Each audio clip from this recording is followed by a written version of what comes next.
झारखंड में शराब बिक्री की पुरानी और नई नीति के तहत हुए घोटाले की मनी लॉन्ड्रिंग के तहत ईडी की जांच तेज है। ईडी शराब कारोबारियों के बैंक खातों को ब्यौरा खंगालने से लेकर उनके सहयोगियों तक का बयान लेने में जुटी है।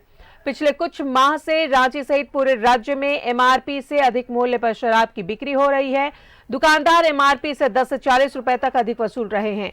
वहीं उत्पाद विभाग से जुड़े अधिकारियों का कहना है कि कार्ड से भुगतान की राशि सीधे तौर पर झारखंड राज्य बेवरेज कॉर्पोरेशन लिमिटेड यानी कि जेएसबीसीएल के खाते में जा रहा है।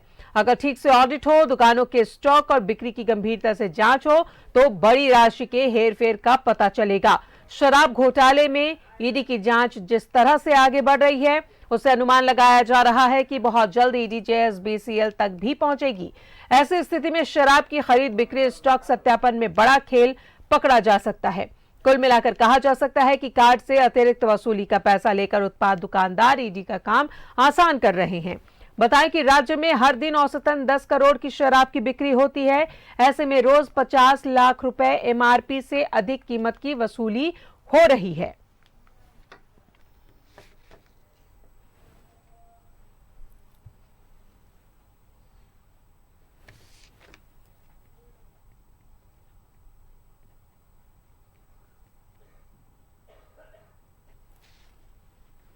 तो शराब की खपत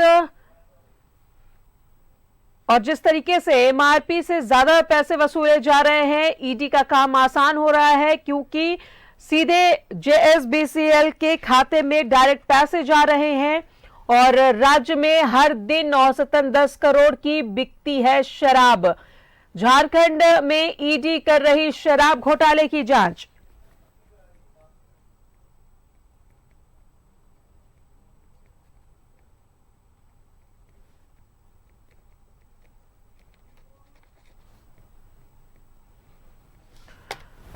जेएसबीसीएल के खाते में भी जा रहा है एमआरपी से अतिरिक्त के पैसे, जो भी है कार्ड से भुगतान कर राशि सीधे जेएसबीसीएल के खाते में जा रही है। शराब की खपत और आय का आकलन हो तो बहुत बड़े घोटाले की जो बात सामने आ रही है, अब ईडी की जांच इस पर तेज हो गई है। कार्ड से अतिरिक्त वसूली का पैसा लेकर कर रहे हैं काम आसान ईडी का। राज्य में हर दिन औसतन 10 करोड़ की शराब की बिक्री होती है। झारखंड में ईडी कर रही शराब घोटाले की जांच। ईडी खंगाल रही शराब कारोबारियों के बैंक खाते एमआरपी से 10 से 40 रुपए अधिक वसूले जा रहे हैं दुकानदारों के तरफ से। दुकानदार एमआरपी से 10 से 40 रुपए अधिक वसूल रहे हैं।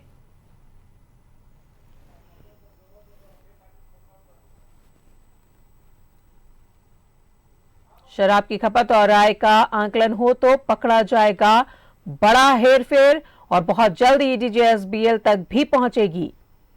ईडी का काम आसान कर रहे हैं उत्पाद दुकानदार क्योंकि कार्ड से अतिरिक्त वसूली का पैसा लेकर काम आसान हो रहा है। राज्य में हर दिन औसतन 10 करोड़ की शराब की बिक्री हो रही है और डायरेक्ट जेएसबीसीएल के खाते में पैसे जा रहे हैं, जिससे ईडी का काम आसान हो सकता है। अगर ठीक से ऑडिट हो तो बड़े हेरफेर का पता लगा सकती है ईडी।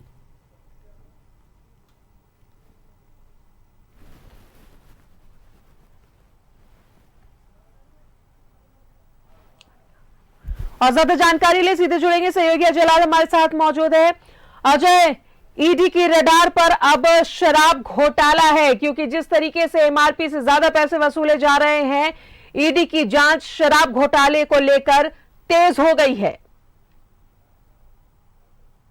बिल्कुल राजा, देखिए इसमें नया कुछ नहीं है। आपको जानकारी होगी कि छत्तीसगढ़ शराब घोटाले की जब जांच हुई थी और जब ईडी ने वहां की सबसे वरिष्ठ अधिकारी सौम्या चौरसिया को गिरफ्तार किया था, तब ये बातें सामने आने लगी थी कि कहीं ना कहीं शराब घोटाले की जो आंच है उसकी तपिश में झारखंड भी जलेगा और धीरे धीरे करके ये तपिश लगातार तेज होती जा रही है। आपको जानकारी होगी कि राज्य के 2 बड़े आईएएस अधिकारियों को भी ईडी ने छत्तीसगढ़ बुलाया था, वो वहां पूछताछ के लिए गए थे। उसके बाद से ये मामला थोड़ा शांत होता दिख रहा था, लेकिन जिस प्रकार से बातें सामने आ रही है ये कहा जा रहा है कि छत्तीसगढ़ शराब घोटाले की तर्ज पर झारखंड में भी ईडी की जो जांच है वो तेज होगी।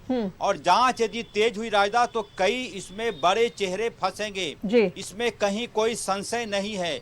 और जिस प्रकार से एमआरपी से ज्यादा वसूलने की बात है, न्यूज 11 के पास 2 ऐसे वीडियो मौजूद हैं जिसमें कल रात में ही हजारीबाग में अमर कुमार यादव नाम का एक शख्स गिरफ्तार हुआ था। वो व्यक्ति तमाम दुकानों से बिक्री का 3%, यानी कि किसी दुकान में यदि 10,000 रुपए की बिक्री हुई है तो उसका 3% वो वसूलता है बतौर रंगदार। जब पुलिस ने उसे गिरफ्तार करके पूछताछ की तो कहा कि उन्होंने वो खुद नहीं कर रहा बल्कि हजारीबाग के एक उत्पाद विभाग के बड़े अधिकारी हैं, उनका नाम कुजूर है।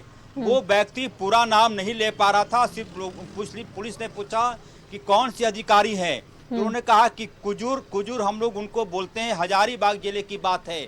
और उनके ही आदेश पर तमाम शराब दुकानों से जितनी बिक्री होती है उसका 3% वो वसूलते हैं। इसका मतलब यह हुआ कि ये सब कुछ शीर्ष अधिकारियों के संरक्षण में ये चीजें चल रही है। अन्यथा किसी की मजाल नहीं कि किसी दुकान से कोई थर्ड पार्टी जाकर ये कह रहा हो कि आपके यहाँ यदि 10 लाख रुपए की शराब बिकी है तो उसका 3% आप मुझे तुरंत नगद दे दीजिए, कैश में दे दीजिए। मतलब साफ है कि कहीं ना कहीं एक बड़ा रैकेट इसके भीतर काम कर रहा है। और अब तो रांची में ही कई ऐसे दुकान मौजूद हैं जहां पर शराब की जो निर्धारित दर है उससे खुलेआम 20 रुपया 50 रुपया लोग वसूलते हैं और ये तय कहते हैं कि यदि आप नहीं देंगे तो आपको यहाँ से शराब नहीं मिलेगी।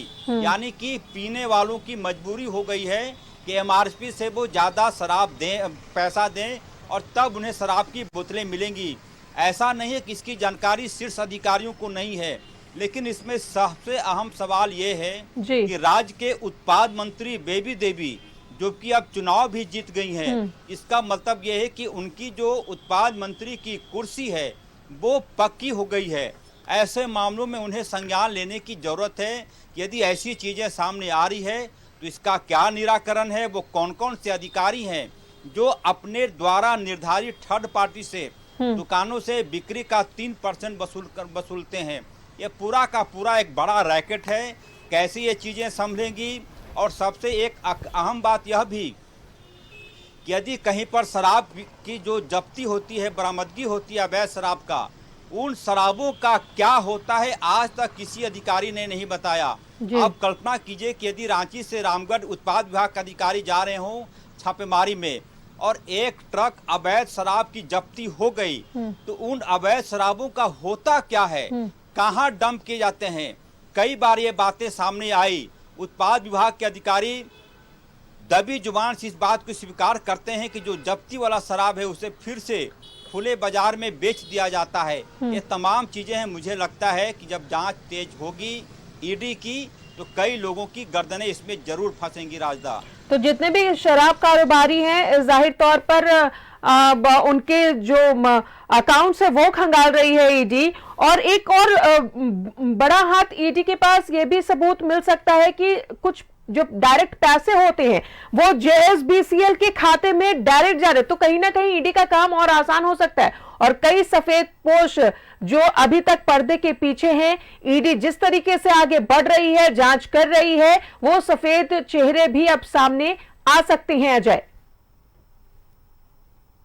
बिल्कुल राजदा, देखिए जब कोई भी शराब का खरीदार यानी कि कंज्यूमर ही बोलेंगे उसको, यदि ऑनलाइन पेमेंट करता है तो वो ऑनलाइन पेमेंट का मतलब यह है कि वो तमाम चीजें ऑन रिकॉर्ड प्रूव हो जाती हैं। यदि किसी शराब की बोतल का दाम 470 रुपया है और उसने 500 रुपया पे कर दिया तो इसका मतलब साफ है कि 30 रुपया जो अतिरिक्त राशि है वो उसने ऑन रिकॉर्ड पे किया है, भुगतान किया है, वो रिकॉर्ड में मेंटेन है।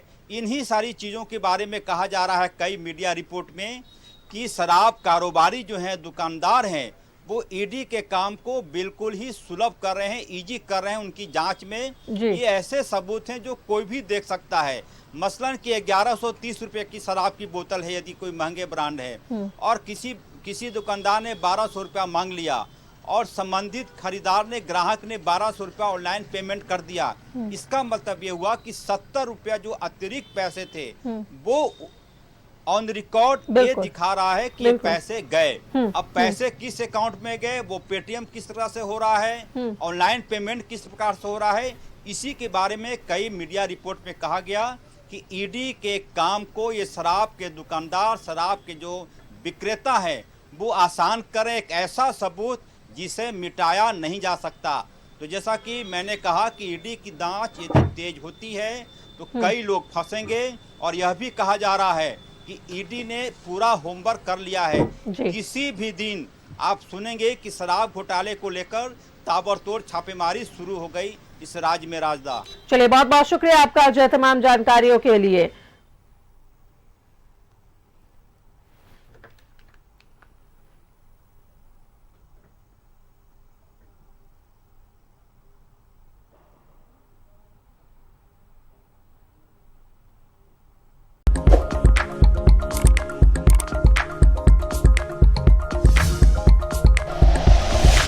Like and share videos, subscribe करें हमारा चैनल और प्रेस करें बेल आइकॉन। न्यूज़ 11 भारत, सच है तो दिखेगा।